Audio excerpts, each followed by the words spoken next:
All right, today we will be moving on to our next section here in our quadratics unit as we're learning to solve quadratic equations. You'll remember from yesterday we talked about solving quadratic equations through using the zero product property, which means that if we have an equation that is in factored form, we can set each of those factors equal to 0, solve for each variable. Those values will represent our x-intercepts. So today we're going to talk a little bit about how to get to factored form when we start in standard form.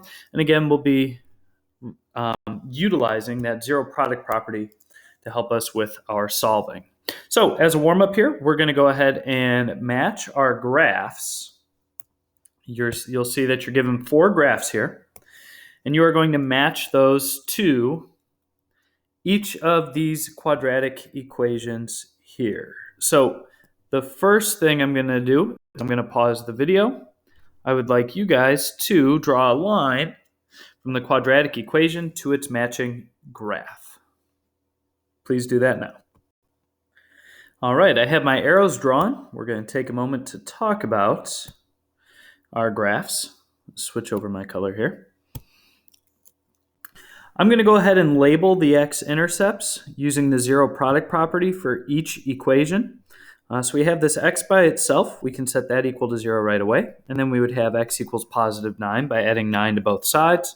Which graph has x-intercepts of 0 and 9? That would be our graph in the top right corner. Our next equation, we can set x plus 3 equal to 0, x minus 2 equal to 0. Take away 3 from both sides. Add 2 to both sides. We have positive 2 and negative 3. That would correspond with the x-intercepts here down below. Then we have x plus 3 equals 0, and then we can set x minus 3 equal to 0, our two different factors. We get x equals negative 3 and positive 3. That corresponds with the x-intercepts that we see on that top left graph, or the first one there. Leaving us with x-intercepts of 3 and negative 2 for our last equation. That's what we would get from setting each of those factors equal to 0. Positive 3, x plus 2 equals 0. Well, that leaves us with negative 2.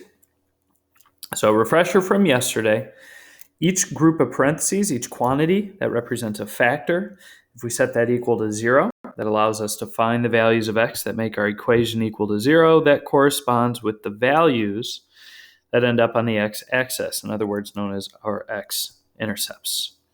So that's what we covered yesterday. Quick warm-up from the day before. What's different about the problems below? You guys might notice, well, these all look like they are in standard form rather than factored form. So these are in standard form. You'll see all of them have a degree of 2. So the biggest exponent you'll see everywhere is 2, making these quadratic. What we're going to do today is factor these quadratic equations either from finding a greatest common factor,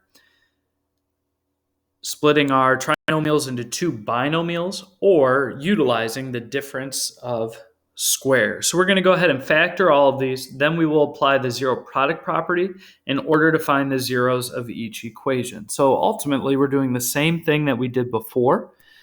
But now, rather than starting in factored form, you're having an equation in standard form. We need to write it in factored form, and then we can use our zero product property. So you'll see in example number 1 here, we have a trinomial. The leading coefficient is 1x squared. If it's a trinomial, we want to split that into 2 binomials. Remember, if it's a trinomial, we're looking for factors of 30. And when we choose those factors of 30, we want to make sure that they combine to a negative 11. So I've written down some factors here. We have 5 and 6, 15 and 2, 3 and 10, 1 and 30. I know the first term inside of my parentheses is going to be an x, because x times x is x squared. Now I need to choose my factors to fill out the parentheses. Which group can we use to make a 30 and an 11? Well, that would be a negative 6 and a negative 5. Negative 6 times negative 5 is positive 30. Negative 6 plus negative 5 is negative 11.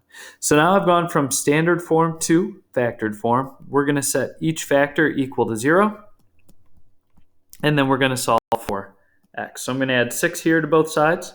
X is equal to positive 6. That would be one of my x-intercepts. I'm going to add 5 here to both sides. X would be equal to positive 5.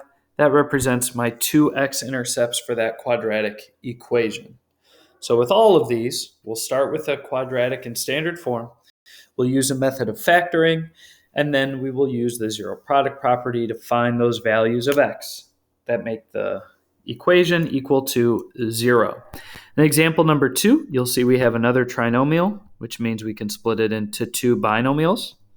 With that 1x squared, we're going to use x and x in our factors.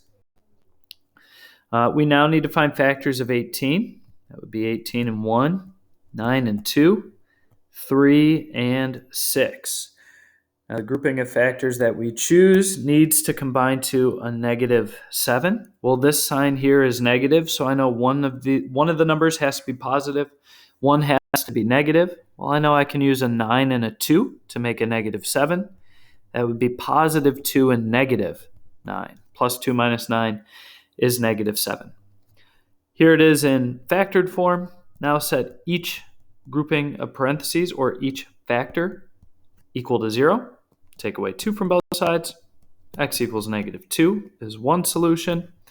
Add 9 to both sides. X equals positive 9 is my other solution. Those are my two x-intercepts. So if we graphed this parabola, I'm just doing this here as a sketch for you, you would see it would have x-intercepts at negative 2 and then positive 9. So the process for solving these should be the same. You're starting with a quadratic equation. It's in standard form. Always use a method of factoring, and then set each factor equal to 0. You'll see here in example 3, the setup here is a little different. Yes, it's in standard form, but we only have two terms. The key here is that it's subtraction. Remember, if we have two terms and there is no greatest common factor, then we're probably using the difference of squares. We can split that first term into x and x. We know that the square root of x squared is just x. What's special about the number 16? Well, we know that the square root of 16 is 4. Remember, if we're using the difference of cubes, we need to pick one that is positive, one that is negative. 4 times negative 4 is negative 16. So we take the square root of each terms. We make one factor positive, one negative. And now we set each factor equal to 0. Take away 4 from both sides. And then add 4 to both sides. X is equal to positive 4 and negative 4. Now, time for our last example here. It looks very similar to the quadratic equation you had in number 3, but we'll notice that in example number 4, both terms have an x. Good rule of thumb is that anytime you are factoring, the first thing you should always look for is a greatest common factor. I know that x goes into both of these terms. The smallest exponent is x to the first power, so I can only factor out an x.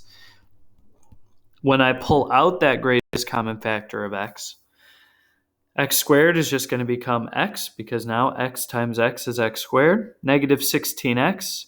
Factor out the x to the first power, and we're just left with negative 16. X is considered a factor, so we know x is equal to 0. I'm going to set x minus 16 equal to 0. I'm going to add 16 to both sides, and now we have x is equal to 0. X is equal to positive 16. So that's the new concept today. Nothing really new, I should say. You're using the skills that you learned last unit, applying the zero product property. So anytime you have a quadratic equation that's not in factored form and it's in standard, like either of these 4 examples, you'll use your method of factoring. If it's a trinomial, split into two binomials. If it's difference of squares, remember, take the square root of each term and split those parentheses. Make sure we switch one of those signs. And if it's an example where we can pull out a greatest common factor, then make sure we pull out that greatest common factor first, that GCF. In this case, it was the x. Once you've pulled out the greatest common factor, set each factor equal to 0, and then solve for x. That's how you'll find your x-intercepts. You have an IXL to work on today.